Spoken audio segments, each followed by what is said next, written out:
liftoff. December 7th, 1972, the final lunar landing mission begins. And there it is, Houston. There's Camelot. Right on target. I see it. Gene Cernan and Harris Schmitt were the last two men to set foot on the moon. Apollo 17 was a record-breaking mission. Get that sample under there, Jack. Under that rock. Okay. Got a bag? Got a bag.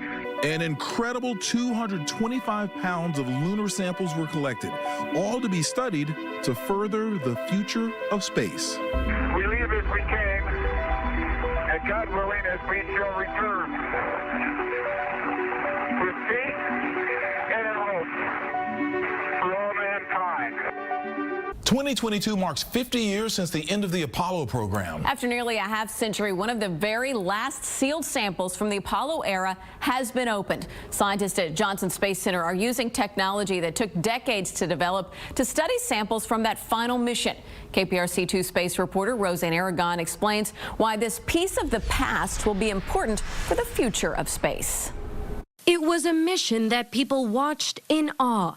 NASA astronauts Commander Gene Cernan and Harrison Jack Schmitt, a geologist, continuing the legacy of Apollo. Apollo 17 broke records, the longest crewed lunar landing mission, 12 days and 14 hours, and the crew coming back with the largest lunar sample return.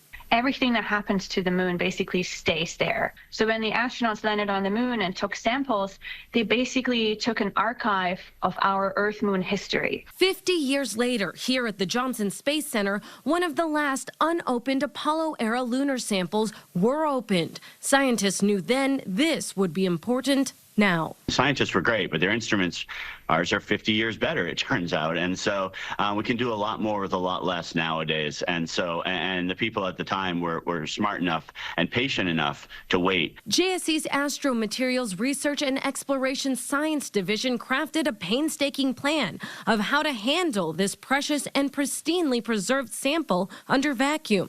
Turns out the crew got too much. They drove it in a little too far and they filled it right to the very brim. Also adding to lessons now learned, helping to tailor the future collection of lunar samples. It's all part of the Apollo Next Generation Sample Analysis Program. This data will help scientists learn and develop best practices for the future. See the color variations, that are basically beneath the surface. And it took work to carefully extract the sample's gas. Scientists are analyzing at this very moment. Critical information to help scientists determine the moon's natural environment and resources before new NASA astronauts head to the moon's south pole for Artemis. And that makes it really exciting for us. It is amazing to see how the astronauts' work then is still impacting generations. And to this day, the astronauts are really the only ones who can tell us what moon dust smells like.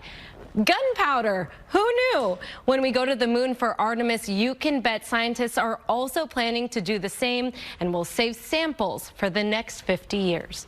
Back to you.